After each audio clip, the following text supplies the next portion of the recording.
السلام علیکم جی، میرا نام سہیل عباس ہے اور آپ دیکھ رہے ہیں learn with Sohail official YouTube channel.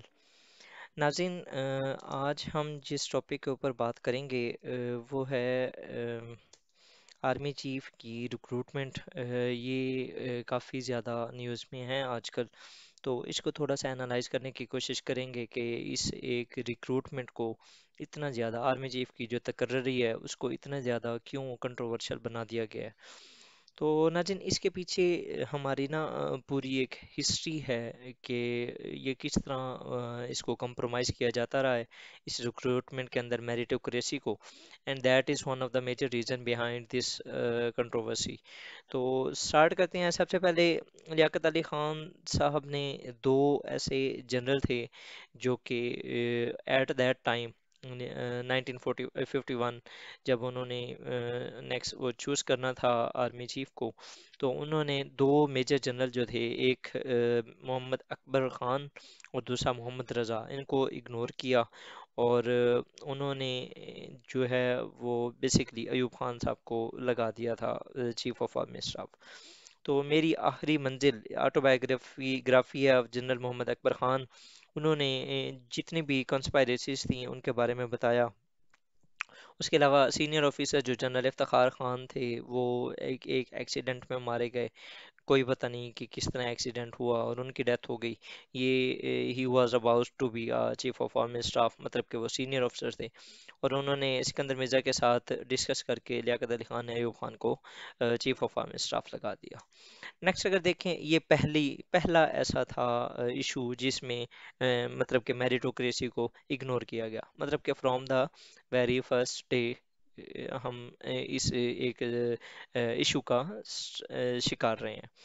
اور ایوب خان صاحب نے کیا کیا جی، مارشاء اللہ لگا دیا اوورال۔ ٹھیک ہے، 1958 Ayub Khan ignored the seniority of three more generals and appointed موسیٰ خان۔ اب وہاں پر بھی اب یہ دوسری بار ہوا اس طرح کہ انہوں نے جو تین جنرلز تھے جن کی اپوائنٹمنٹ ہونی تھی آن چیف آف آرمی اسٹاف، انہوں نے اگنور کیا اور موسیٰ خان صاحب کو ہائیسٹ چیف لگا دیا۔ پھر دوبارہ انہوں نے تیسری بار ایوب خان صاحب نے جو دوبارہ اپوائنٹ کرنا تھا، اگین انہوں نے دو جنرلز کو اگنور کیا اور یحییٰ خان صاحب کو لگا دیا، ہو اگین امپوز دا مارشل لاء ان 1969۔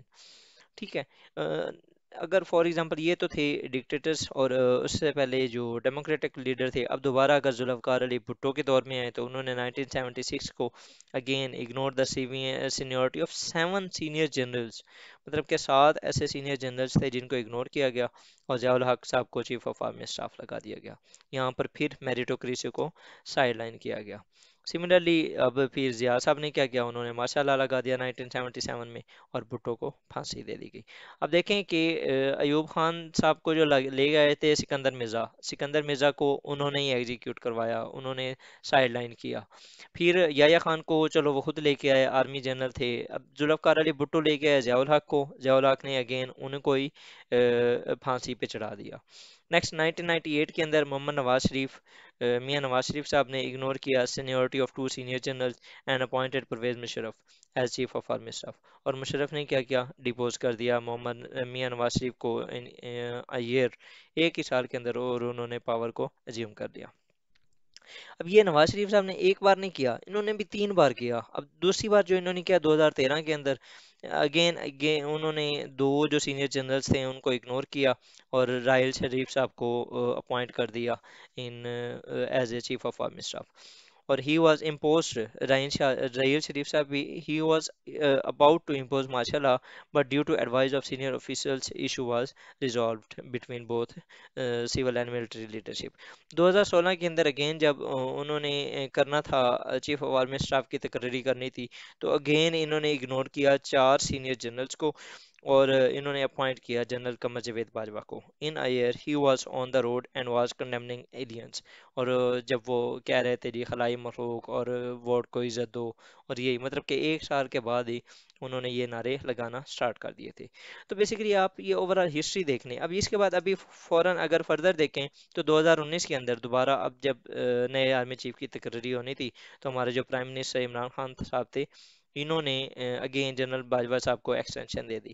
اچھا مزے کی بات یہ ہے کہ with the help of Nawaz Sharif اور زرداری، یہ دونوں، ان دونوں کی مطلب کہ ان تینوں کی نا ملی بھگت تھی، ٹھیک ہے، اپون سپریم کورٹ، حالانکہ جب سپریم کورٹ نے انٹروین کیا تو the person who himself gave the extension to incumbent chief of army staff now considering him a villain۔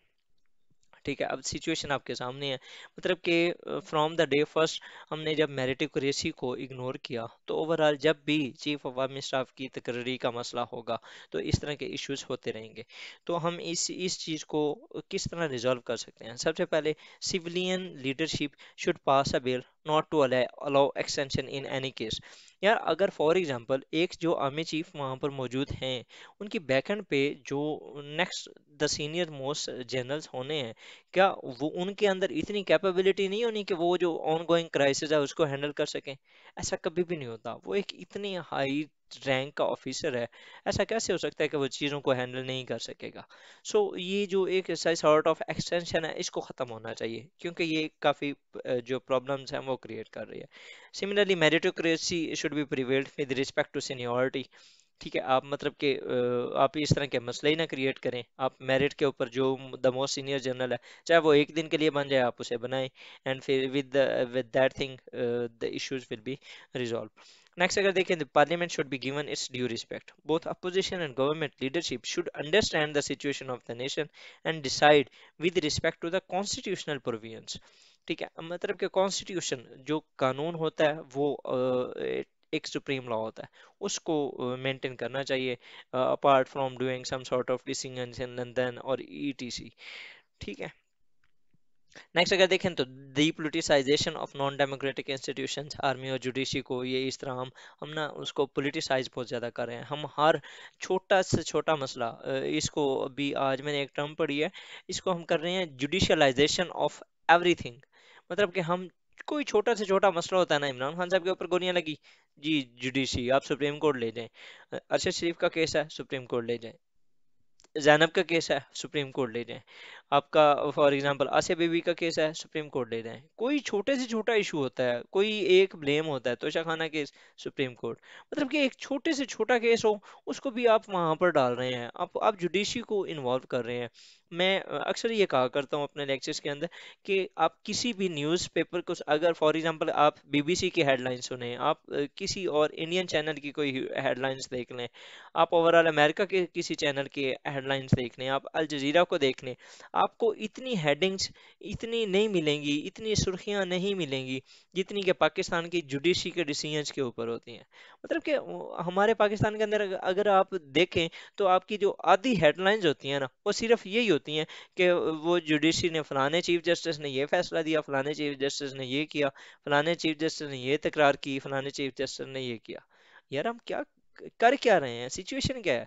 Every thing you are doing judicialize, مطلب کہ آپ اپنا کام کہاں کر رہے ہیں؟ پھر وہ جج بھی بیچارے صحیح کہتے ہیں کہ آپ اپنے پارلیمنٹ کے اندر جا کے فیصلے کریں، ہمیں درمیان میں انوالو ہونے کی ضرورت ہی نہ پڑے۔ پھر آپ بعد میں کہتے ہیں جی کہ میں فلانے جج کو یوں کر دوں گا، میں یوں کر دوں گا، ٹھیک ہے، اور پھر آپ جب آپ کے حق میں فیصلہ آتا ہے تب سارے ایک سائڈ پہ ہو جاتے ہیں، تب جی ٹھیک ہے سارا کچھ اوکے ہے، لیکن جب آپ کے اگینسٹ فیصلہ آتا ہے تو پھر آپ روڈ پہ آ جاتے ہیں۔ اور یہ صرف میں ایک پارٹی کے لیے نہیں کر رہا، پی ایم ایل نے بھی اسی طرح کیا، جو نواز شریف صاحب کو جب فیصلہ کیا گیا تو انہوں نے بھی وہ روڈ پہ نکل آئے، جب عمران خان صاحب کے خلاف فیصلہ آیا وہ بھی روڈ پہ نکل آئے، جب زرداری صاحب کے خلاف فیصلہ آتا ہے وہ بھی روڈ پہ نکل آتے ہیں۔ مطلب کہ ان کو سمجھنا چاہیے اس چیز کو کہ judiciary it is an other ایک انسٹیٹیوشن ہے، اور خاص طور پہ پاکستان کے اندر یہ جو ایک سیپریشن آف پاورز ہے اس کو بھی مینٹین کرنا چاہیے، تاکہ یہ ایک دوسرے کے جب ایشوز ہیں ہم ان کے اندر جب انوالو نہیں ہوں گے تو ہمارے مسائل ٹھیک رہیں گے۔ ٹھیک ہے، سیپریشن آف پاورز، یہی چیز میں اس کو فردر کرنا چاہتا ہوں۔ تو ود دیز ورڈز جی I would like to thank you for watching my video. اگر آپ کو اچھی لگی ہے، انفارمیٹیو ہے تو سبسکرائب کریں، اسے شیئر کریں ود یور فرینڈس۔ اللہ حافظ۔